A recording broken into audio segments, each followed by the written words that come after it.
Mereka pikir aku bodoh. Suamiku dan keluarganya bersekongkol, menikahkan suamiku dengan selingkuhannya. Mereka tidak tahu, saat mereka sedang merayakan pesta itu, aku sedang menandatangani akta jual beli rumah 17 miliar yang mereka tinggali.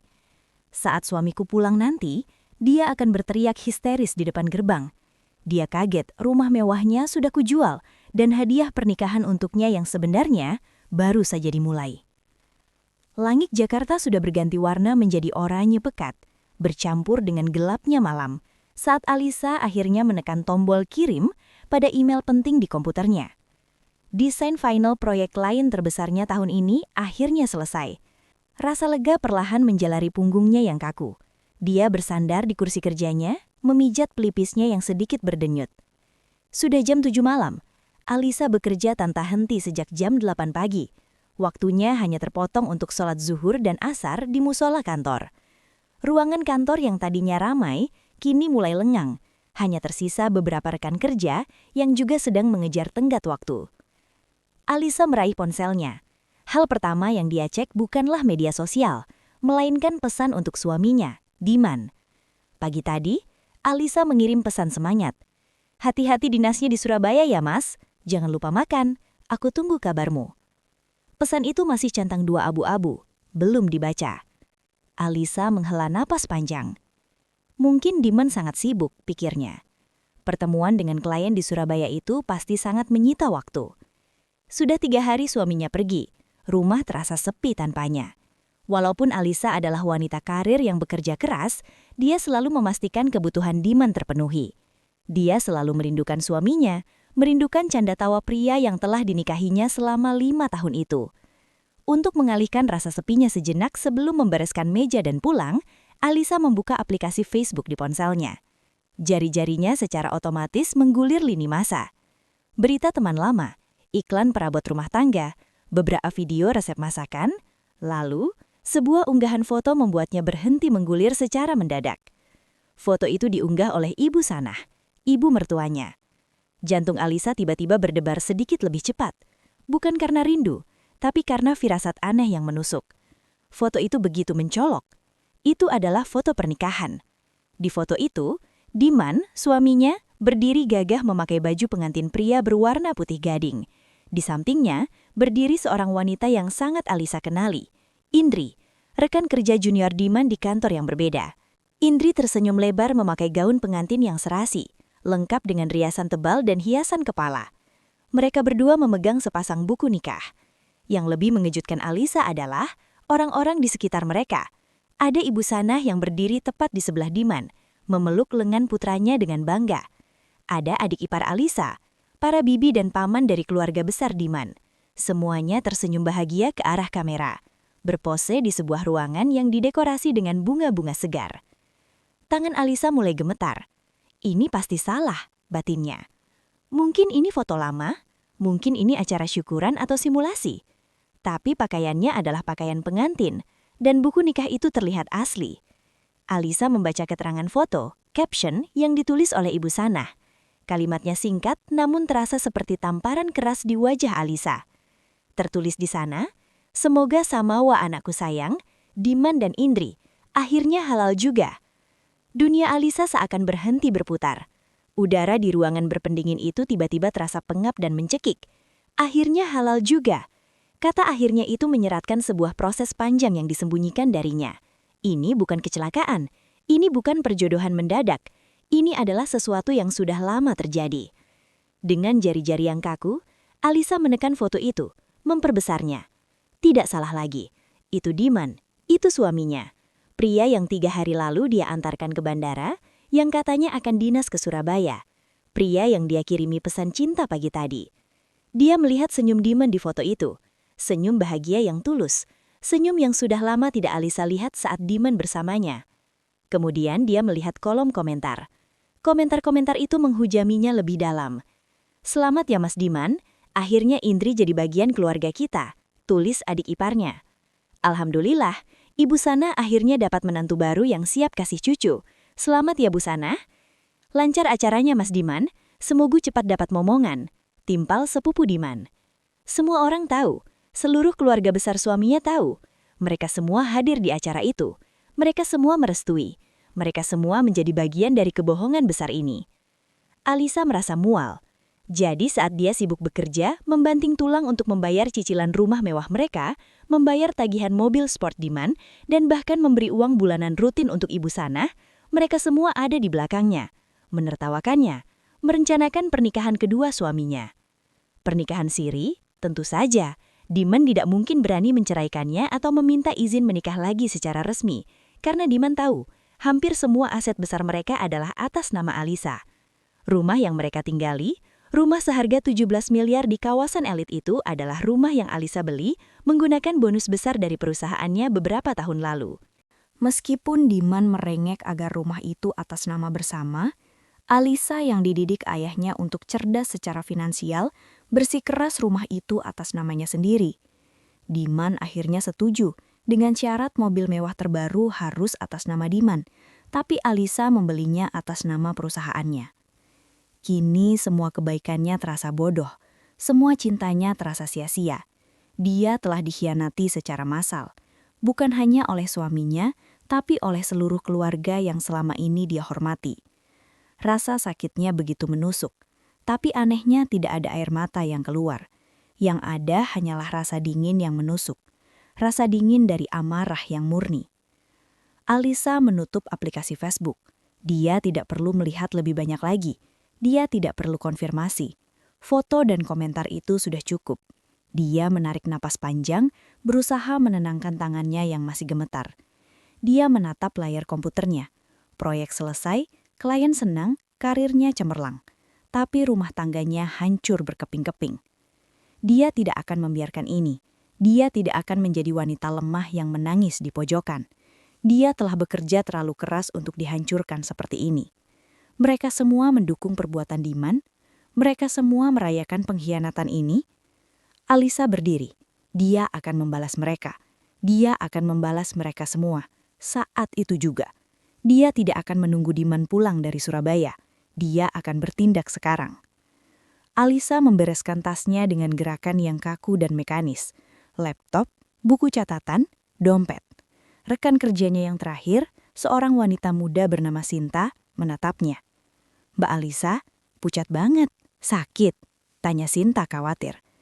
Alisa menoleh, mencoba memasang senyum tipis namun gagal. "Gak apa-apa, Sin, cuma kecapean. Aku duluan ya." Dia berjalan keluar dari ruangan kantornya. Langkahnya tegap. Sepanjang perjalanan di lift menuju basement, pikirannya berputar cepat. Dia tidak memikirkan rasa sakit hatinya. Dia memikirkan langkah-langkah apa yang harus diambil. Logikanya yang biasa dia gunakan untuk memecahkan masalah klien, kini bekerja penuh untuk menyelamatkan dirinya sendiri. Di dalam mobilnya yang terparkir di basement, dia tidak langsung menyalakan mesin. Dia duduk terdiam dalam keheningan. Dia butuh satu konfirmasi lagi, bukan dari foto, tapi dari suara. Dia harus mendengar sendiri bagaimana mereka akan meresponnya. Tangannya mencari kontak Ibu Sanah di ponselnya. Dia menekan tombol panggil. Telepon berdering 3 kali. Kemudian terdengar suara Ibu Sanah, riang dan penuh kemenangan diiringi suara riuh di latar belakang. "Assalamualaikum, Lis. Tumben telepon jam segini. Kamu lembur lagi ya?" sapa Ibu Sanah. Suara Alisa datar, dingin dan tanpa emosi. "Waalaikumsalam, Bu. Ibu sedang di mana? Kelihatannya sedang ramai." Terdengar tawa kecil di ujung sana. Tawa yang biasanya Alisa anggap ramah, kini terdengar seperti ejekan. "Oh ini, iya, lagi kumpul keluarga. Ada syukuran kecil-kecilan di rumah." "Syukuran?" ulang Alisa tajam. "Syukuran pernikahan Diman dan Indri." Hening. Keheningan sesaat terjadi di ujung telepon. Alisa bisa membayangkan wajah Ibu Sanah yang terkejut karena dia tahu begitu cepat. Tapi kemudian nada suara ibu mertuanya berubah. Tidak ada lagi pura-pura manis. Yang ada hanyalah nada sinis dan merendahkan. "Oh, kamu sudah lihat Facebook Ibu? Ya baguslah. Ibu kira kamu sibuk kerja, sampai tidak punya waktu lihat media sosial. Jadi Ibu tidak perlu repot-repot menjelaskan lagi ke kamu." Dada Alisa sesak. Jadi benar, mereka tidak merasa bersalah sedikit pun. "Kenapa, Bu?" tanya Alisa. Suaranya bergetar menahan marah. "Kenapa kalian semua tega melakukan ini di belakang saya?" "Tega?" tawa Ibu Sanah lagi. Kali ini lebih keras. Kamu yang tega, Alisa. Kamu tega sama anak ibu. 5 tahun menikah, apa yang kamu kasih ke Diman? Kamu mandul. Kamu tidak bisa kasih cucu buat keluarga ini. Diman itu anak laki-laki satu-satunya. Dia butuh keturunan. Dia butuh penerus. Kata mandul itu menusuk tajam. Padahal mereka tidak pernah memeriksakan diri secara medis karena Diman selalu menolak dengan alasan sibuk. Alisa yang selalu disalahkan. Tapi kenapa harus menikah siri? Kenapa tidak dibicarakan baik-baik? Bicara baik-baik sama kamu, buat apa? Kamu pasti tidak akan izinkan, sembur Ibu Sanah. Kamu itu wanita karir yang egois, mementingkan pekerjaanmu daripada suami. Lihat Indri, dia wanita baik-baik, solihah, dan yang paling penting, dia subur. Dia sudah hamil 2 bulan, anak Diman. Hamil 2 bulan. Alisa memejamkan mata. Hamil 2 bulan. Jadi perselingkuhan ini sudah berjalan berbulan-bulan, mungkin bertahun-tahun. Dinas luar kota yang sering dilakukan Diman, itu semua kebohongan. Dan ibu tahu. Tentu saja, jawab Ibu Sanah bangga. Ibu yang carikan Indri untuk Diman. Wanita yang tahu kodratnya sebagai istri, melayani suami, dan memberi anak. Bukan seperti kamu yang hanya tahu cari uang. Sudah Alisa, kamu terima saja nasibmu. Jangan jadi penghalang kebahagiaan anak ibu. Kalau kamu ikhlas, pahalamu besar. Kamu kan banyak uang. Biayai sajalah kebutuhan adik madumu itu. Telepon ditutup sepihak oleh Ibu Sanah. Alisa menatap layar ponselnya yang gelap. Hening, tidak ada air mata. Amarahnya sudah melewati batas rasa sakit. Dia merasa seperti orang bodoh. Selama ini dia menghormati Ibu Sanah seperti ibunya sendiri. Dia transfer uang setiap bulan tanpa pernah ditagih. Dia membelikan hadiah mahal setiap ulang tahun. Dan ini balasannya. Dia dianggap sebagai mesin uang yang mandul. Baik, desis Alisa pada dirinya sendiri di dalam mobil yang gelap. Kalian semua mendukung dia. Kalian semua berpesta atas penderitaanku.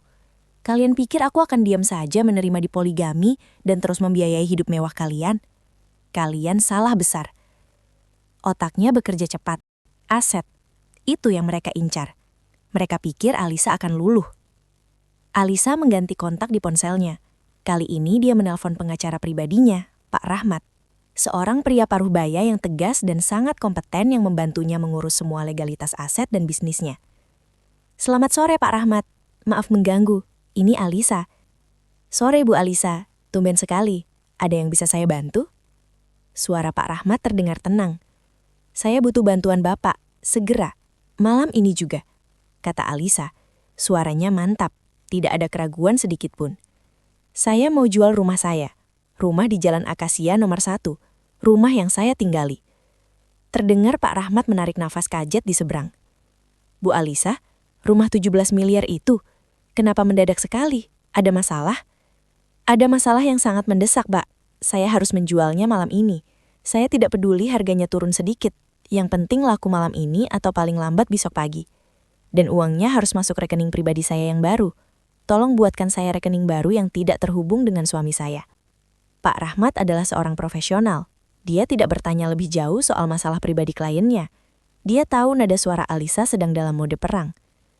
Kebetulan sekali Bu Alisa, kata Pak Rahmat setelah jeda sejenak. Ada seorang klien saya, Pak Suryo, investor properti yang sudah lama sekali mengincar rumah di blok Ibu. Dia pernah menawar, tapi Ibu tolak. Saya yakin dia masih mau. Saya akan hubungi dia sekarang juga. Dia tipe investor yang suka transaksi cepat, cash keras. Bagus, kata Alisa. Urus semua surat-suratnya. Saya akan ke kantor Bapak sekarang untuk tanda tangan apapun yang diperlukan. Dan satu lagi, Pak. Silahkan, Bu. Tolong siapkan surat gugatan cerai untuk suami saya, Diman, dengan tuntutan seberat-beratnya. Tapi jangan didaftarkan dulu, tunggu instruksi dari saya.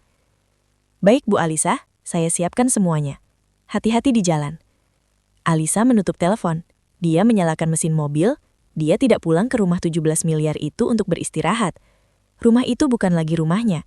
Itu hanya aset yang harus dicairkan. Dia akan menginap di hotel malam ini. Sambil menunggu uangnya cair, dia akan merencanakan langkah selanjutnya. Dia menginjak pedal gas. Mobilnya melaju membelah kemacetan Jakarta. Di kepalanya sebuah rencana balas dendam yang dingin dan terperinci mulai terbentuk. Mereka ingin pesta. Alisa akan memberi mereka hadiah pernikahan yang tidak akan pernah mereka lupakan seumur hidup. Alisa tidak pulang malam itu. Dia langsung menuju sebuah hotel bintang 5 yang lokasinya tidak jauh dari kantor pengacaranya. Dia memesan kamar suite untuk 3 hari ke depan menggunakan kartu kredit pribadinya, mendaftar dengan nama gadisnya. Setelah meletakkan tas tangannya, dia langsung menuju kantor Pak Rahmat yang setuju menemuinya malam itu juga. Pria paruh baya itu menatap Alisa dengan sorot mata prihatin namun profesional. Dia menyodorkan beberapa dokumen awal. Ini surat kuasa untuk menjual Bu Alisa. Dengan ini saya bisa memproses negosiasi dengan Pak Suryo besok pagi. Beliau sangat tertarik dan bersedia bertemu besok pagi jam 10. Beliau setuju dengan angka 17 miliar, asalkan sertifikat dan legalitas clean and clear. Bagus, kata Alisa singkat. Dia menandatangani surat itu tanpa ragu. Tolong proses secepat mungkin, saya ingin transaksi selesai besok siang. Saya akan usahakan, Bu. Besok pagi saya akan siapkan juga rekening bank baru atas nama ibu pribadi. Alisa mengangguk. Terima kasih, Pak. Sekarang saya harus kembali ke rumah sebentar. Ada dokumen penting yang harus saya ambil sendiri di brankas. Perlu saya temani? Tawar Pak Rahmat. Alisa menggeleng. Tidak perlu, saya bisa sendiri. Rumah itu masih atas nama saya. Secara hukum saya berhak penuh. Meninggalkan kantor Pak Rahmat, Alisa mengemudikan mobilnya menuju rumah di Jalan Akasia. Rumah megah seharga 17 miliar itu berdiri kokoh di bawah cahaya bulan. Terlihat indah, namun kini terasa dingin dan asing bagi Alisa. Ini adalah kali terakhir dia ke sini. Dia memarkir mobilnya di garasi, tepat di samping ruang kosong tempat biasanya mobil sport Diman. Dia masuk menggunakan kunci cadangannya. Rumah itu gelap dan sepi. ART sudah pulang ke pavilion belakang. Alisa tidak menyalakan lampu utama. Dia hanya menggunakan lampu ponselnya, berjalan lurus menuju ruang kerja. Ruangan ini adalah wilayah kekuasaannya, tempat di mana dia sering lembur untuk menghasilkan pundi-pundi uang yang dinikmati Diman dan keluarganya. Di balik sebuah lukisan abstrak besar, terdapat sebuah brankas dinding. Diman tahu ada brankas di sana, tapi dia tidak tahu kodenya. Dia pikir kodenya adalah tanggal pernikahan mereka. Alisa sudah mengubahnya 6 bulan lalu, setelah Diman suatu kali bercanda ingin meminjam sertifikat rumah untuk agunan pinjaman bisnis barunya. Alisa menekan kombinasi angka yang baru, tanggal ulang tahun almarhum ayahnya. Brankas itu terbuka dengan bunyi klik pelan. Di dalamnya semua tersusun rapi. Alisa menarik nafas dalam. Ini adalah hasil kerja kerasnya. Dia mulai mengeluarkannya satu persatu. Pertama, tumpukan sertifikat paling atas. Sertifikat hak milik rumah ini. Dia membukanya. Nama pemilik, Alisa. Hanya satu nama. Dia bersyukur atas nasihat ayahnya dulu. Jangan pernah mencampur adukan aset besar dengan cinta buta, nak. Kedua, BPKB mobil. Ada 3 BPKB. Mobil sedan premium miliknya, mobil SUV keluarga yang sering dipakai ibu Sanah, dan BPKB mobil sport Diman. Alisa tersenyum sinis. Diman sangat bangga dengan mobil sport itu. Sering pamer ke teman-temannya seolah itu hasil kerjanya. Tapi Alisa cukup cerdik membeli mobil itu atas nama perusahaan miliknya. BPKB itu aman di tangan Alisa.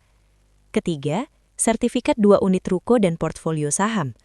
Alisa memasukkan semua dokumen berharga itu ke dalam tas duffel yang dia bawa. Saat hendak menutup brankas, matanya menangkap sebuah map baru berwarna biru di bagian paling belakang. Map yang bukan miliknya. Dia mengerutkan kening. Dia tidak pernah meletakkan dokumen di sana dengan map biru. Tangannya terulur, menarik map itu keluar. Tidak ada label di depannya.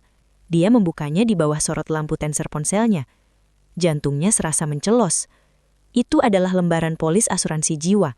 Dia membacanya perlahan memastikan matanya tidak salah lihat. Nama tertanggung, Alisa. Uang pertanggungan, Rp 10 miliar. 10 miliar rupiah. Tanggal polis diterbitkan, 3 bulan lalu. 3 bulan lalu. Itu sekitar waktu Indri dipastikan hamil. Lalu dia membaca bagian yang paling penting, nama ahli waris. Jantungnya berhenti sedetik. Tertulis di sana Indri, dengan keterangan di bawahnya, calon istri atau kerabat. Nafasnya tercekak. Seluruh darah di tubuhnya terasa dingin, lebih dingin dari sebelumnya. Ini bukan lagi sekedar perselingkuhan. Ini bukan lagi sekedar poligami siri demi anak. Ini bukan lagi sekedar masalah uang. Ini adalah rencana pembunuhan. Mereka tidak hanya ingin hartanya, mereka ingin hartanya dan nyawanya sekaligus. Uang 10 miliar akan cair untuk Indri si calon istri jika Alisa meninggal dunia. Pernikahan siri itu hanyalah langkah awal. Kata-kata Ibu Sanah di telepon tadi, kamu mandul dan Indri wanita solihah, tiba-tiba memiliki makna yang jauh lebih mengerikan. Mungkin itu bukan cuma hinaan, itu adalah justifikasi. Alasan mengapa dia pantas untuk dihilangkan dan digantikan. Alisa terduduk di lantai ruang kerja yang dingin. Rasa sakit hati karena pengkhianatan cinta kini berganti menjadi rasa takut yang nyata, yang kemudian bermutasi cepat menjadi amarah yang membeku. Mereka ingin membunuhku, besir Alisa. Diman, pria yang tidur di sebelahku merencanakan kematianku bersama selingkuhnya. Dia tidak akan memberi mereka kesempatan itu. Dengan tangan gemetar hebat menahan amarah, Alisa memasukkan polis asuransi itu ke dalam tas dafelnya. Ini adalah bukti niat jahat. Dia bangkit, mengambil tas dafelnya. Dia berjalan keluar dari rumah itu. Dia tidak menoleh ke belakang. Dia masuk ke mobilnya, mengunci gerbang dari luar dan pergi menembus malam. Rumah 17 miliar itu kini hanyalah sebuah properti yang akan segera berpindah tangan. Dan dia kini bukan lagi seorang istri yang dikhianati. Dia adalah seorang wanita yang sedang berjuang untuk menyelamatkan hidupnya. Dan penghukumannya akan sangat kejam. Alisa tidak tidur sama sekali malam itu. Dia menghabiskan malam di kamar hotelnya yang mewah namun senyap. Setelah menemukan polis asuransi jiwa yang menargetkan nyawanya sendiri, rasa kantuk adalah hal terakhir yang dia rasakan. Dia melaksanakan sholat tahajud, bersujud lama sekali, memohon kekuatan dan perlindungan. Polis asuransi jiwa bersampul biru itu tergeletak di meja, tepat di samping sajadahnya. Setiap kali matanya melihat map itu, rasa ragu atau sisa-sisa cinta yang mungkin masih tertinggal di sudut hati langsung lenyap. Menguap tanpa sisa, digantikan oleh tekad baja. Ini bukan lagi soal perceraian, ini soal bertahan hidup. Ini soal perang melawan kriminal yang menyamar sebagai suami. Pukul 7 pagi, ponselnya berdering. Nama Pak Rahmat muncul di layar. Assalamualaikum Bu Alisa, kabar baik, Pak Surya setuju 100%. Suara pengacara itu terdengar bersemangat. Beliau siap bertemu jam 10 pagi ini di kantor saya. Beliau akan membawa notaris dan tim banknya sekaligus. Beliau ingin transaksi selesai hari ini juga, persis seperti permintaan Ibu. Alisa menghela nafas lega. Waalaikumsalam. Baik Pak, saya akan ke sana jam 10. Terima kasih banyak. Alisa bersiap. Dia tidak memilih pakaian yang menyedihkan. Dia memilih pakaian kerja terbaiknya. Blazer hitam slim fit yang membalut tubuhnya dengan tegas, dipadu dengan kemeja putih bersih dan hijab berwarna abu-abu tua dari sutra. Riasannya tipis namun tajam, cukup untuk menutupi jejak mata panda akibat tidak tidur. Saat dia bercermin, yang menatap balik bukanlah Alisa yang patah hati. Itu adalah Alisa sang direktor, seorang negosiator ulung yang dingin, fokus, dan siap mengeksekusi lawan. Pukul 10:05, Alisa tiba di kantor Pak Rahmat. Pak Suryo, seorang investor properti kakak berusia 50-an, sudah menunggunya. Dia didampingi 2 pengacara dan seorang notaris. Pertemuan itu berlangsung cepat, efisien, dan tanpa basa-basi. Ibu Alisa, kata Pak Suryo, suaranya berat dan berwibawa. Saya turut prihatin mendengar Anda harus menjual rumah itu mendadak. Tapi saya pebisnis. Pak Rahmat bilang Anda ingin cepat. Saya juga. Saya tidak akan menawar. Harga 17 miliar sesuai permintaan. Saya setuju. Pak Suryo mencondongkan tubuhnya sedikit. Tim saya sudah memeriksa legalitasnya pagi ini. Semuanya bersih atas nama Ibu. Saya akan bayar lunas hari ini melalui transfer RTGS dengan syarat akta jual beli kita tanda tangani sebelum jam 12 siang ini agar bisa langsung didaftarkan perubahannya. Alisa mengangguk tenang, tidak menunjukkan emosi berlebih. Saya setuju Pak Suryo, terima kasih atas efisiensinya. Mari kita lakukan. Selama 2 jam berikutnya, ruangan itu hanya dipenuhi suara kertas yang dibolak-balik, bunyi stempel, dan diskusi hukum singkat. Alisa membaca setiap klausul dengan teliti. Dia fokus, tidak ada celah bagi kesalahan. Pukul 12 siang, semua dokumen siap. Di depan notaris, Alisa menandatangani akta jual beli. Tangannya tidak bergetar sedikit pun saat tinta itu menggores kertas. Saat tinta itu mengering, dia tidak merasakan kehilangan. Dia justru merasakan beban berat terangkat dari pundaknya. Beban kenangan palsu di rumah itu akhirnya lepas. Setengah jam kemudian, notifikasi masuk ke ponsel Alisa. Ting! Sebuah pesan dari bank prioritas. Dana masuk rekening Anda, 17 miliar rupiah. Alisa menatap angka itu, 17 miliar rupiah. Uang yang dia kumpulkan dari keringatnya yang diwujudkan dalam bentuk rumah yang dinikmati Diman dan keluarganya, kini kembali menjadi miliknya dalam bentuk cair. Senang berbisnis dengan Anda, Bu Alisa, Pak Suryo menjabat tangannya. Kunci rumah akan diambil oleh tim keamanan saya sore ini, dan kami akan langsung mengganti gembok gerbang. Tentu, jawab Alisa. Rumah itu sudah kosong dari barang-barang pribadi saya. Sisanya saya tidak peduli. Anggap saja bonus perabotan untuk Bapak. Setelah urusan rumah selesai, Alisa tidak langsung pulang ke hotel. Dia masih punya satu misi lagi, misi pembersihan total. Dia pergi ke kantor cabang bank prioritas ditemani Pak Rahmat. Di ruang VIP bank yang sejuk, Alisa duduk berhadapan dengan manajer bank. Ada beberapa hal yang harus saya urus hari ini juga, kata Alisa. Pertama, dia membuka aplikasi mobile banking di ponselnya. Dia masuk ke menu rekening bersama. Rekening ini biasanya dia isi setiap awal bulan untuk biaya operasional rumah tangga, tagihan listrik, air, gaji ART, dan tentu saja uang jajan Diman. Diman memiliki akses ke rekening ini. Kartu debitnya ada di dompet Diman. Alisa mengecek saldo. Masih ada sisa sekitar 200 juta rupiah di sana. Uang yang cukup banyak. Tanpa ragu, Alisa menekan tombol transfer. Dia memindahkan seluruh dana itu sampai ke digit terakhir. Semuanya pindah ke rekening pribadinya yang baru. Layar ponsel menampilkan sisa saldo rekening bersama, 0 rupiah. Alisa tersenyum tipis. Cobalah belanja pakai itu sekarang, Mas, batinnya. Kedua, dia menatap manajer bank. Saya adalah pemegang kartu kredit utama Platinum. Ada 2 kartu tambahan, supplementary card, di bawah akun saya. Keduanya atas nama suami saya, Diman. Saya minta kedua kartu tambahan itu diblokir permanen, saat ini juga. Manajer bank itu sedikit terkejut, namun tetap sopan. Bisa kami tahu alasannya, Bu? Apakah kartunya hilang? Saya khawatir disalahgunakan, jawab Alisa datar. Matanya menyiratkan bahwa dia tidak ingin ditanya lebih lanjut. Lakukan sekarang. Manajer itu mengangguk cepat. Jari jemarinya mengetik di sistem. 5 menit kemudian, dia mengonfirmasi. Sudah selesai, Bu Alisa. Kedua kartu tambahan atas nama Tuan Diman sudah status blocked. Tidak bisa digunakan untuk transaksi apapun di seluruh dunia. Terima kasih. Alisa keluar dari bank dengan langkah ringan. Aliran dana utama sudah terputus. Rumah sudah terjual. Uang aman. Sekarang, saatnya masuk ke tahap selanjutnya. Menghancurkan karirnya. Keesokan harinya, Jumat pagi. Alisa tidak lagi memakai blazer hitam. Dia memakai pakaian yang sedikit lebih santai, namun tetap elegan. Dia mengarahkan mobilnya ke kantor anak perusahaannya. Kantor tempat Diman bekerja.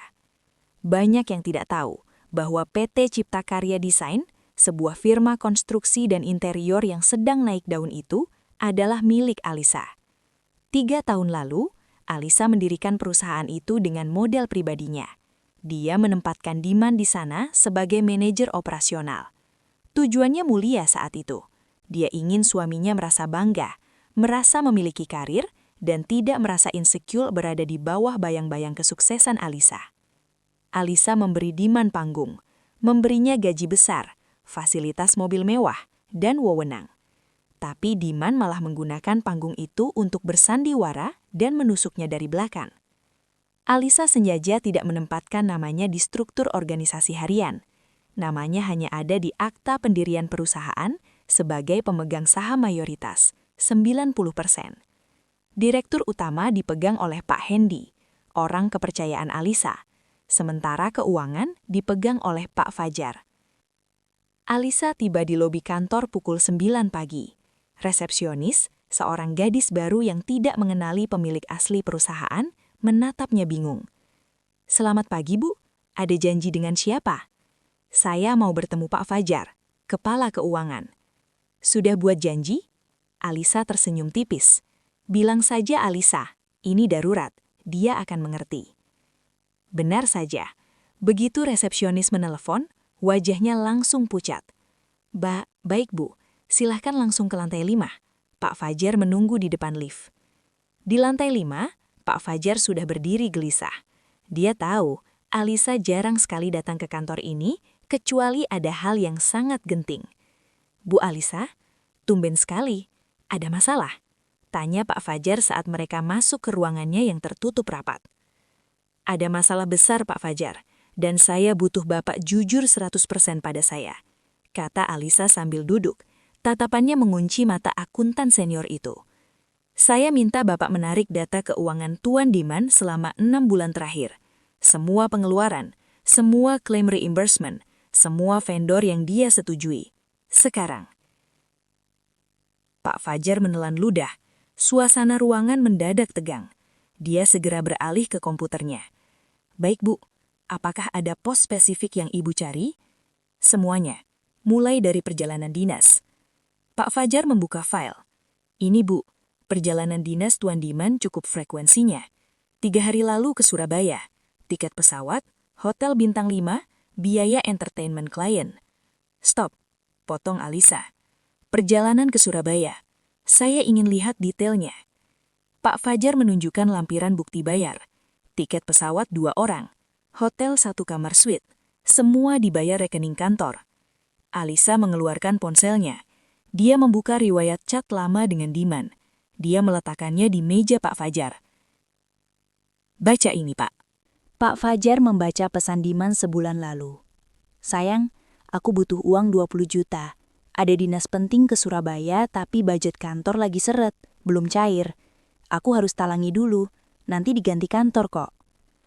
Lalu Alisa menunjukkan bukti transfer dari rekening pribadinya ke rekening Diman sebesar 20 juta. Saya mentransfernya 20 juta, kata Alisa dingin. Dan di sini, perusahaan juga membayarnya. Ini namanya apa Pak Fajar? Pak Fajar terbelalak.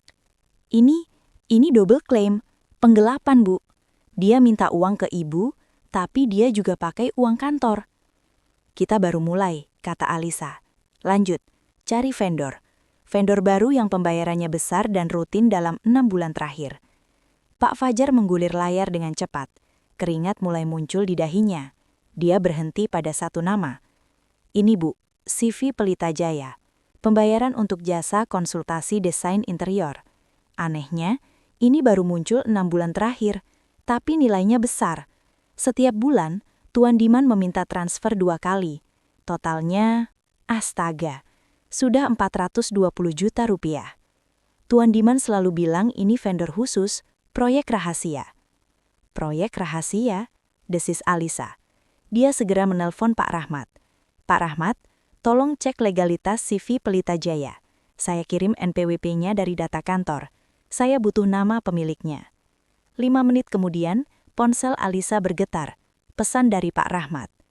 CV Pelita Jaya. Terdaftar 4 bulan lalu. Alamat fiktif, ruko kosong. Direktur atau pemilik, SRI Indriani. Indri.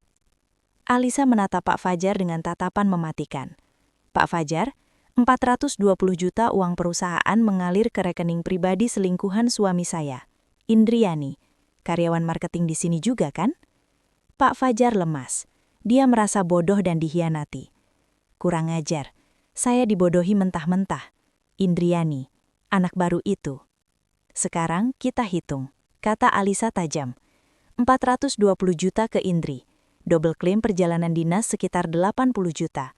Pembelian barang pribadi pakai kartu korporat. Coba cek. Pak Fajar membuka tagihan kartu kredit kantor. Kalung berlian 50 juta. Tas branded 30 juta. Makan malam mewah berkali-kali. Total kerugian perusahaan lebih dari 600 juta rupiah. Simpul Alisa. Dia berdiri. Pak Fajar, cetak semua bukti ini. Rangkap 2. 1 untuk saya, 1 untuk arsip. Dan siapkan 1 hal lagi. Apa itu, Bu? Surat pemecatan atau PHK untuk Tuan Diman dan Nona Indriani.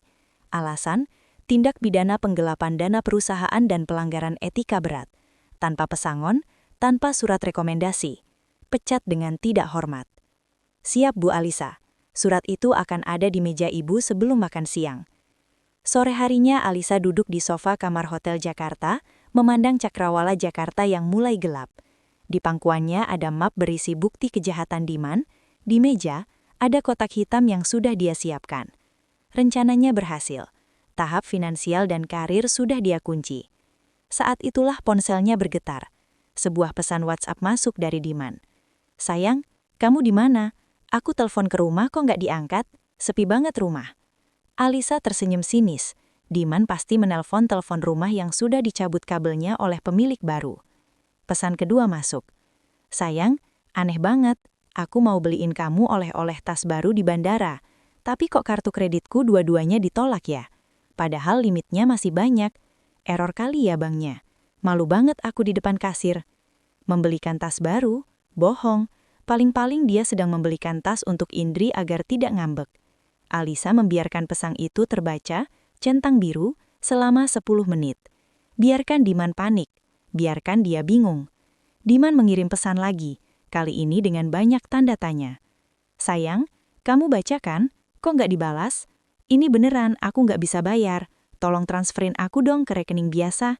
10 juta aja buat pegangan. Akhirnya Alisa mengetik balasan. Jari jemarinya menari di atas layar dengan tenang. Oh ya, mungkin limitnya habis mas. Atau sistem sedang gangguan. Balasan Diman datang kilat. Nggak mungkin habis, kan kamu baru bayar tagihannya minggu lalu. Coba kamu cek deh. Aku butuh uang nih. Mau bayar hotel juga buat extend semalam. Extend semalam? Pasti Indri yang minta. Alisa tersenyum. Dia mengetik pesan terakhirnya untuk pria itu. Pesan yang akan membuat Diman pulang. Cepat pulang aja mas, gak usah extend. Aku punya kejutan besar buat kamu di rumah. Kejutan spesial buat kamu dan Indri. Dia mengirim pesan itu. Tanpa menunggu balasan, Alisa langsung menekan tombol blokir pada kontak Diman. Dia juga memblokir nomor ibu Sanah, adik ipar, dan semua keluarga Diman. Tidak akan ada komunikasi, hanya akan ada aksi. Malam itu, Alisa mengirim pesan singkat ke Pak Suryo, pemilik rumahnya baru. Selamat malam Pak Suryo, sekedar informasi, besok siang kemungkinan akan ada tamu tak terundang yang mencoba masuk ke rumah Bapak. Mohon instruksikan Satpam untuk bertindak tegas. Mereka tidak punya hak apa-apa lagi. Pak Suryo membalas, akan saya urus Bu Alisa, keamanan sudah dipertegas. Anda tenang saja. Alisa meletakkan ponselnya. Dia mengambil kotak hitam di meja. Dia memasukkan 2 amplop surat PHK itu ke dalamnya. Dia menutup kotak itu, lalu mengikatnya dengan pita satin hitam yang besar. Seperti kado kematian. Hadiahnya sudah terbungkus rapi. Rumah 17 miliar sudah jadi uang tunai. Rekening bersama kosong. Kartu kredit mati. Bukti penjara sudah di tangan. Besok adalah hari eksekusi. Besok Diman akan pulang ke neraka yang dia ciptakan sendiri. Wah, Alisa benar-benar tidak main-main. Dia memotong semua akses hidup Diman dalam 1 hari. Bayangkan rasanya jadi Diman, kartu ditolak, rekening kosong, dan dia pulang dengan harapan dapat kejutan manis. Padahal yang menanti adalah satpam galak dan surat pemecatan. Kira-kira bagaimana reaksi Diman dan pelakor itu saat sampai di depan gerbang rumah yang sudah bukan milik mereka lagi? Dan apa yang akan terjadi saat mereka membuka kotak hitam itu? Teman-teman, jangan kemana-mana. Bagian ketiga, bagian yang paling keos dan penuh drama, akan segera hadir. Pastikan kalian sudah subscribe dan nyalakan loncengnya. Sampai jumpa di video selanjutnya. Sabtu siang itu, matahari Jakarta bersinar tanpa ampun. Terik, menyengat, dan membakar aspal. Sebuah taksi online berhenti tepat di depan gerbang megah rumah nomor 1 di Jalan Akasia. Tidak ada sopir pribadi yang menjemput. Tidak ada mobil mewah yang mengantar. Pintu belakang terbuka. Diman keluar lebih dulu. Wajahnya kusut. Kemeja mahalnya lecek penuh keringat. Di belakangnya, Indri turun dengan susah payah. Dia menyeret koper besar sambil mengeluh panjang pendek. Mas, panas banget sih. Kenapa kita nggak dijemput sopir aja? Katanya kamu bos besar. Rengek Indri sambil mengipas-ngipas wajahnya yang riasannya mulai luntur. Ini bulan madu macam apa? Pulang-pulang naik taksi, kepanasan lagi. Diam kamu, bentak Diman. Pusing aku dengarnya. Kartu kredit lagi error, sopir nggak bisa dihubungi. Udah, masuk aja dulu, nanti di dalam dingin. Diman sedang dalam suasana hati yang sangat buruk. Rencana bulan madu 3 harinya di Bali berubah jadi bencana di hari terakhir. Dia dipermalukan di hotel karena kartu kredit ditolak. Dia harus menguras sisa uang tunai di dompet untuk membayar tagihan.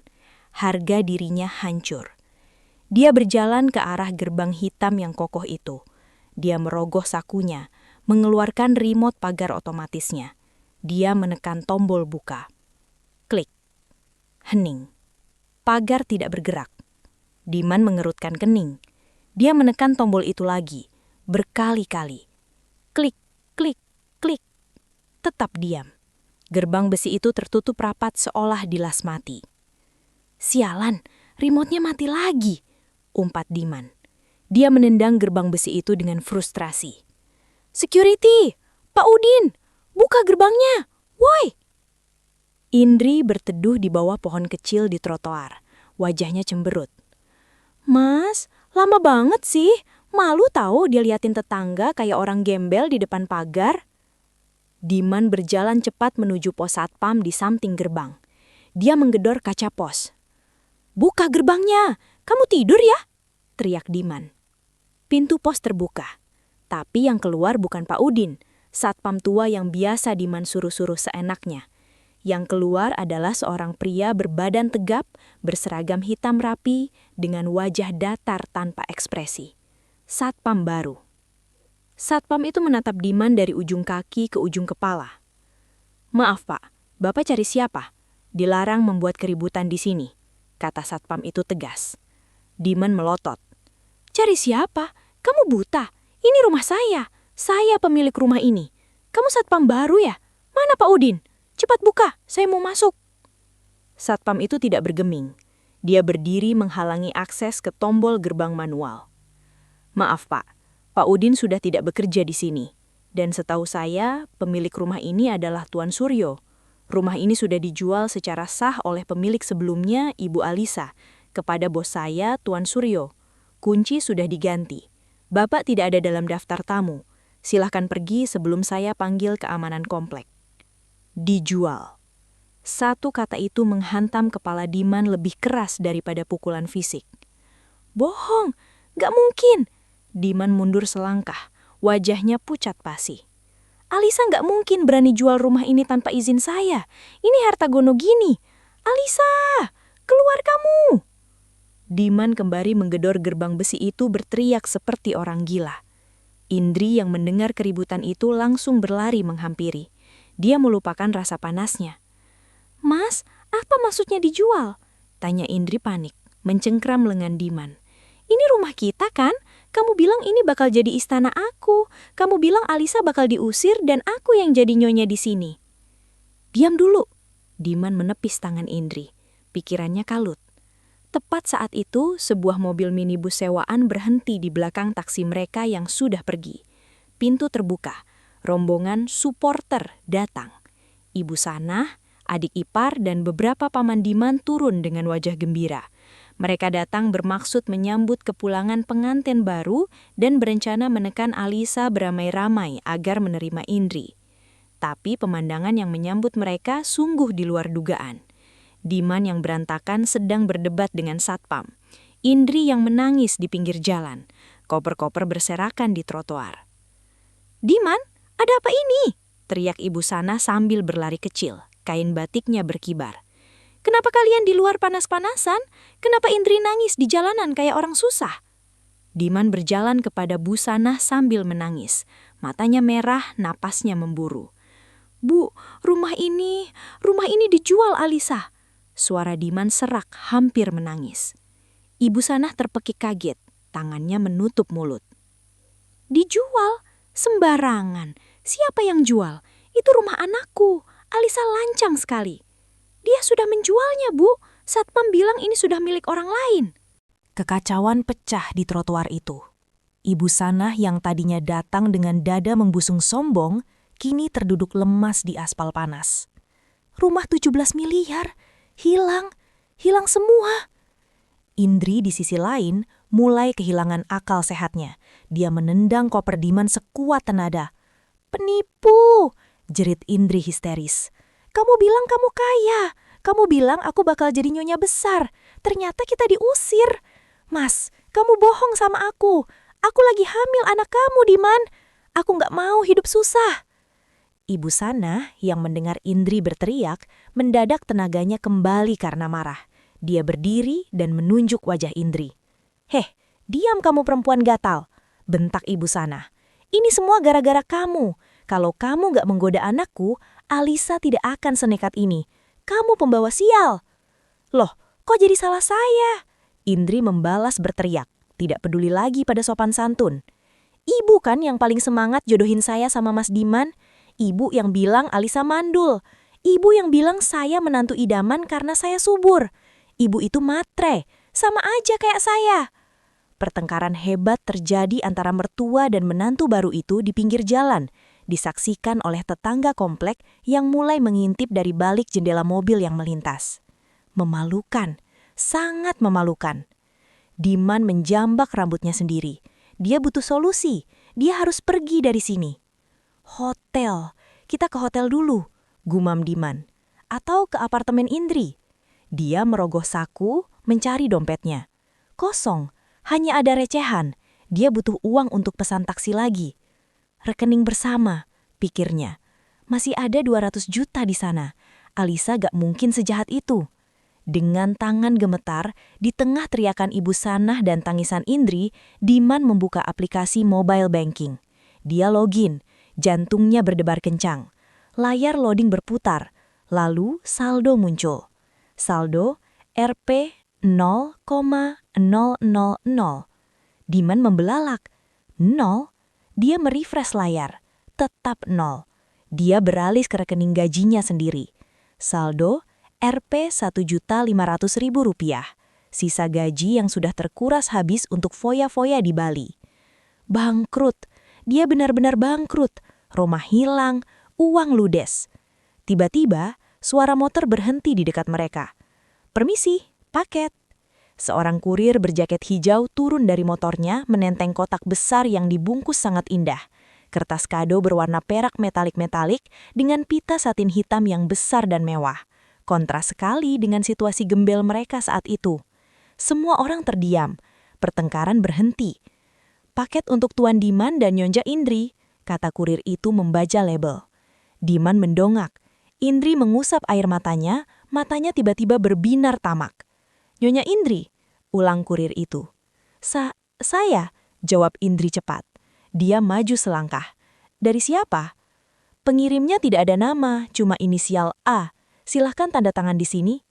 Diman menandatangani resi dengan tangan gemetar. Kurir itu menyerahkan kotak yang cukup berat itu, lalu pergi. Mereka bertiga mengelilingi kotak itu di atas trotoar. Dari Alisa, bisik Diman. Indri langsung menyambar kartu kecil yang terikat di pita. Dia membacanya keras-keras. Selamat atas pernikahan kalian. Hadiah pernikahan pertama, silahkan dibuka. Hadiah? Mata Indri membulat. Mungkin dia minta maaf, Mas. Mungkin dia sadar, dia salah udah jual rumah. Jadi dia kasih kita kompensasi. Isinya pasti uang tunai atau emas batangan. Kotaknya berat loh. Ibu Sanah ikutan nimbrung, sifat serakahnya muncul lagi. Buka Diman, cepat buka. Kalau isinya uang, ibu minta bagian buat ganti rugi jantungan tadi. Diman ragu, perasaannya tidak enak. Warna pitanya hitam, seperti pita duka cita. Tapi desakan Indri dan ibunya membuatnya tidak punya pilihan. Diman menarik pita satin hitam itu. Seret, terlepas. Dia merobek kertas kado perak metalik itu dengan kasar. Di dalamnya ada sebuah kotak hardbox hitam pekat tanpa merek. Terlihat eksklusif. Jantung Diman berpacu kencang, keringat dingin mengucur deras. Dia mengangkat tutup kotak itu perlahan. Indri dan Ibu Sanah menahan nafas, berharap kilauan emas. Namun isi kotak itu membuat harapan mereka hancur berkeping-keping. Tidak ada uang, tidak ada emas. Yang ada hanyalah lapisan kain satin hitam lembut. Dan di atasnya terletak 2 amplop putih tebal dengan logo perusahaan tempat Diman bekerja. PT Cipta Karya Desain. Surat, pekik Indri kecewa berat. Apa-apaan ini? Cuma kertas? Diman mengambil amplop yang bertuliskan namanya. Kepada yang terhormat, Saudara Diman. Indri menyambar amplop yang bertuliskan namanya. Kepada yang terhormat, Saudari Indriani. Dengan tangan gemetar, Diman membuka segel amplop itu. Dia menarik keluar surat di dalamnya. Dia membacanya. Matanya melotot membaca judul surat. Surat pemutusan hubungan kerja, PHK, dengan tidak hormat. Dia membaca isinya dengan cepat. Napasnya tercekat. Berdasarkan temuan audit internal, penyelewengan dana, pelanggaran etika berat dan asusila, memutuskan hubungan kerja tanpa pesangon. Seluruh fasilitas termasuk mobil dinas ditarik dalam 1 kali 24 jam. "Aku dipecat!" Teriakan itu bukan dari Diman. Itu jeritan melengking Indri. Dia melempar suratnya ke aspal. "Mas, aku dipecat, Tantu Pesangon. Katanya aku melanggar etika dan menggelapkan uang. Mas Diman, kamu bilang aman. Kamu bilang perusahaan gak bakal tahu." Indri mengguncang tubuh Diman yang masih mematung. Ibu Sanah merebut surat dari tangan Diman. "Apa? Dipecat? Diman, kamu kan manajer. Kamu kan bos. Masa dipecat sama Pak Hendy? Ibu gak terima." Diman tidak menjawab. Pandangannya kosong menatap ke dasar kotak hitam itu. Di bawah kain satin ada satu kartu lagi. Kartu kecil berwarna gading, lebih kecil dari kartu ucapan tadi. Diman mengambilnya. Tulisan tangan Alisa yang rapi dan tajam. Diman membacanya dalam hati, dan seketika itu juga lututnya benar-benar kehilangan tenaga. Dia bersandar pada pilar gerbang yang bukan lagi miliknya. "Apa katanya? Baca!" desak Ibu Sanah. Diman membaca kartu itu dengan suara bergetar hebat, campuran antara ketakutan dan keputusasaan. "Oh iya, Diman, perusahaan itu milikku. Sahamnya 90% atas namaku. Pak Hendy hanya pegawaiku. Kamu baru saja memecat dirimu sendiri dari propertiku." Hening. Benar-benar hening. Suara klakson mobil di jalan raya seolah lenyap. Indri menutup mulutnya, matanya membelalak ngeri. "Milik Alisa? Perusahaan itu tempat kamu kerja milik istrimu sendiri?" Diman mengangguk lemah. "Semua gajiku, mobilku, bonusku, semuanya uang Alisa." "Jadi kamu gak punya apa-apa? Kamu miskin? Kamu cuma karyawan istri kamu sendiri? Dan sekarang kamu nganggur?" Ibu Sanah memegangi dadanya. Wajahnya pucat seperti mayat. Fakta bahwa dia selama ini menyombongkan kesuksesan anaknya di depan Alisa, padahal Alisalah pemilik perusahaannya, membuat jantungnya tak kuat menahan malu dan kajat. Bruk. Ibu Sanah ambruk di trotoar yang panas. "Ibu, Bu, bangun, Bu!" Adik ipar Diman panik, menepuk-nepuk pipi ibunya. Kekacauan semakin menjadi. Indri menangis meraung-raung, menyesali nasibnya menikahi pria miskin. Ibu Sanah pingsan, Diman berdiri seperti patung yang retak. Tapi teror Alisa belum selesai. Diman melihat baris terakhir di kartu kecil itu. Tulisan paling bawah. "Jangan khawatir, hadiah utamanya belum datang." Diman mendongak. "Hadiah utama? Apalagi? Apa yang lebih buruk dari ini?" Seolah menjawab pertanyaannya, dari kejauhan terdengar suara sirine yang mendekat. Wiu, wiu, wiu. Bukan ambulans untuk ibunya. Suaranya tajam dan mengintimidasi. 2 mobil patroli polisi berbelok masuk ke jalan akasia. Lampu rotator biru merah berputar membelah silau matahari siang. Mobil polisi itu melambat dan berhenti tepat di depan mereka. Diman menatap mobil polisi itu, lalu menatap kartu di tangannya. Hadiah utamanya. Alisa tidak hanya ingin dia miskin, Alisa ingin dia hancur lebur. Gila, benar-benar masterclass balas dendam. Bayangkan rasanya jadi Diman. Baru sadar dipecat, baru tahu ternyata selama ini dia kerja sama istrinya sendiri, tiba-tiba polisi datang. Kombo maut. Teman-teman, ini belum selesai. Di bagian terakhir nanti kita akan melihat hadiah utamanya sebenarnya. Kita akan melihat bagaimana Alisa muncul dengan gaya badass untuk mengirim suami dan pelakornya ke penjara. Jangan sampai ketinggalan grand final dari drama ini. Klik video selanjutnya sekarang juga. Suara sirine itu membelah udara siang yang panas, membungkam tangisan Indri dan teriakan frustasi Diman. 2 mobil patroli polisi berhenti tepat di depan kerumunan kecil yang menyedihkan itu. Lampu rotator biru merah berputar, memantul di mata Diman yang kini dipenuhi ketakutan murni. 4 orang petugas berseragam turun. 2 berjaga di mobil, 2 lainnya, 1 petugas senior berwajah tegas dan 1 petugas muda membawa map tebal, berjalan menghampiri mereka. Seluruh keluarga Diman membeku. Ibu Sanah yang baru saja siuman dari pingsannya didudukan kembali oleh adik ipar Diman. Matanya nanar menatap polisi. Petugas senior itu menatap tajam. "Selamat siang, apa benar ini dengan saudara Diman dan saudari Indriani?" Suaranya berat, tidak mentolerir basa-basi. Diman menelan ludah, lidahnya keluh, seolah membeku. Iya Pak, saya Diman. Ada masalah apa? Indri mencengkram lengan Diman, tubuhnya gemetar hebat. Mas, kenapa ada polisi? Mas bilang semuanya aman, bisiknya histeris. Petugas itu tidak memperdulikan Indri, dia langsung membacakan surat di tangannya. Kami dari kepolisian, kami membawa surat perintah penangkapan atas dugaan tindak pidana penggelapan dana perusahaan, embezzlement, dan penipuan terencana. Jantung Diman serasa jatuh ke perutnya. Penggelapan? Alisa tahu. Batinnya mencerit. Gak bisa, Bapak salah orang. Diman mencoba berkelit, suaranya meninggi karena panik. Ini pasti salah paham, atau laporan palsu. Istri saya mau menjebak saya. Petugas muda membuka mapnya.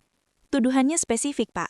Dugaan penggelapan dana sebesar 530 juta rupiah dari PT Cipta Karya Desain melalui vendor fiktif CV Pelita Jaya, klaim ganda perjalanan dinas, dan penyalahgunaan aset perusahaan.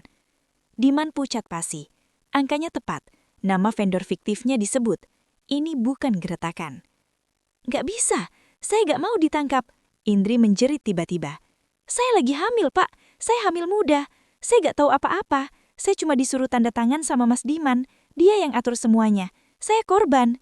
Indri, tutup mulutmu, bentak Diman. Tepat di tengah kekacauan saling tuduh itu, sebuah mobil sedan hitam mewah, bukan mobil Alisa yang biasa, tapi mobil baru yang jauh lebih elegan, meluncur perlahan dan berhenti di belakang mobil polisi. Pintu belakang terbuka. Alisa melangkah keluar. Dia tampak sangat berbeda. Tidak ada lagi jejak wanita yang menangis di pojokan kamar. Dia mengenakan blus sutra berwarna krem, celana bahan rapi, dan hijab yang serasi. Kacamata hitam besar menutupi matanya, menambah aura misterius dan tak tersentuh. Di belakangnya, Pak Rahmat, pengacaranya, ikut turun membawa sebuah koper arsip kecil. Diman menatap Alisa dengan mata membelalak.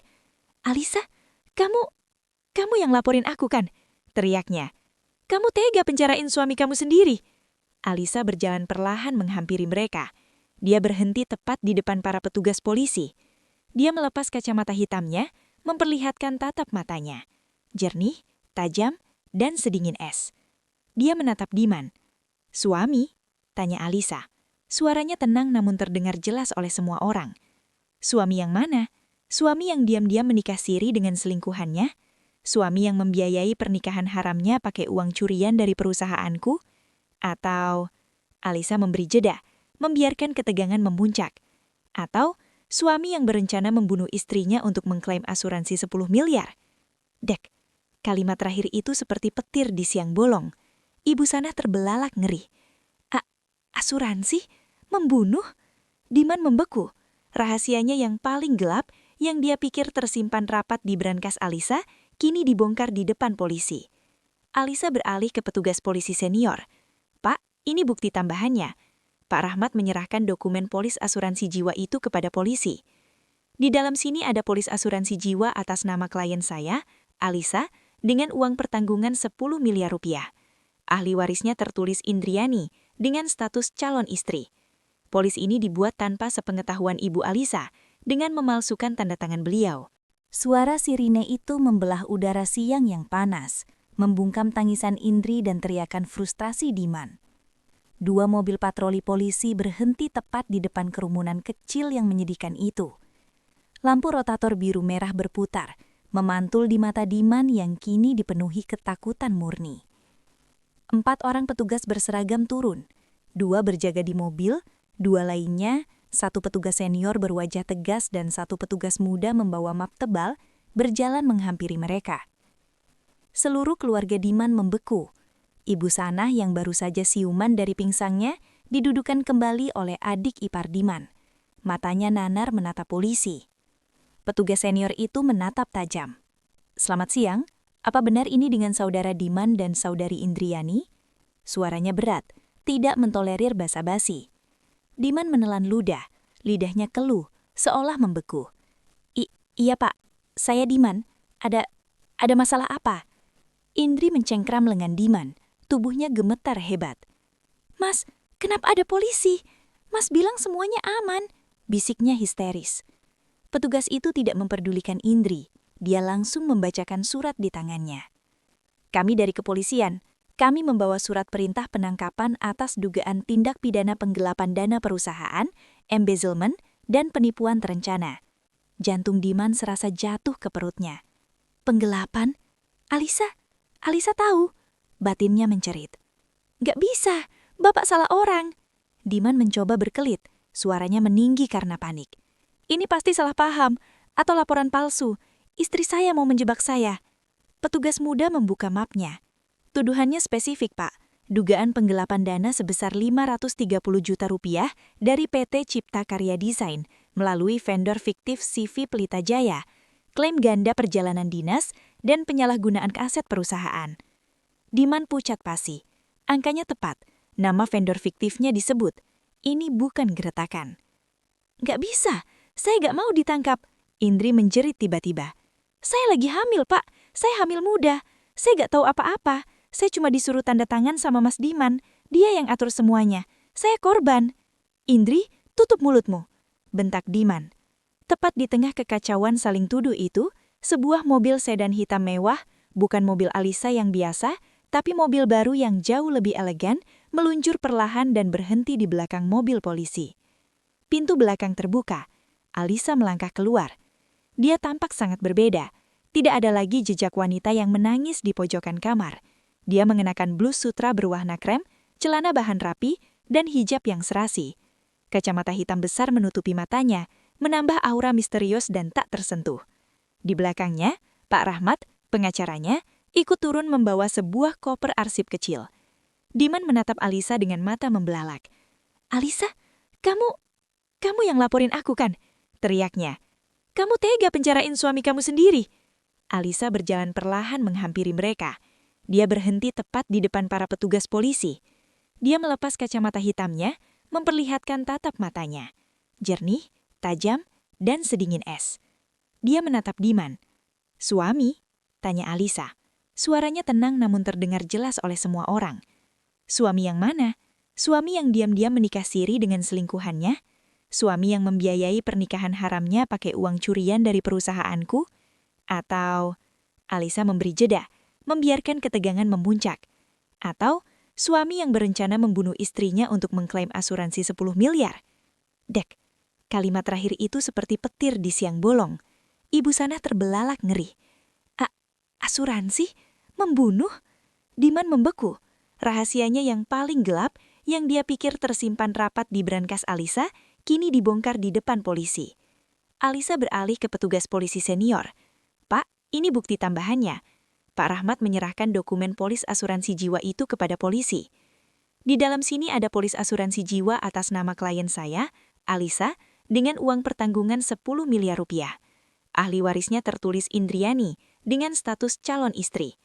Polis ini dibuat tanpa sepengetahuan Ibu Alisa, dengan memalsukan tanda tangan beliau.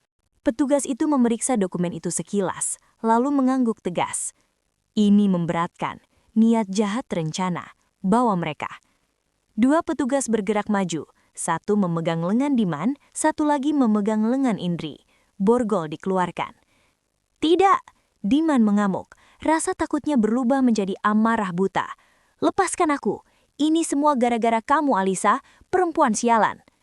Diman menyentakkan tangannya, terlepas dari pegangan petugas, dan melompat ke arah Alisa dengan tangan terkepal. Kalau aku hancur, kamu juga harus mati. Gerakannya cepat, tapi polisi lebih sigap. Sebelum Diman bisa menyentuh ujung jilbab Alisa, dia sudah dibanting ke aspal oleh petugas. Bruk! Wajah Diman mencium aspal panas, tangannya dipelintir ke belakang. Klik! Borgol terkunci. Alisa tidak mundur selangkah pun. Dia menatap mantan suaminya yang kini tak berdaya di bawah sepatu but polisi. Pak, tolong catat, kata Alisa dingin. Ancaman pembunuhan di depan saksi polisi. Ini menguatkan bukti polis asuransi itu. Siap, Bu. Akan kami proses sebagai pasal berlapis, jawab petugas itu. Sementara itu Indri meronta-ronta saat diborgo. Mas Diman, tolong aku. Ibu, tolong Indri. Indri nggak mau dipenjara. Indri menatap Alisa, memohon belas kasihan. Mbak Alisa, tolong saya Mbak. Saya hamil. Kasihan bayi saya. Alisa menatap perut Indri, lalu menatap matanya.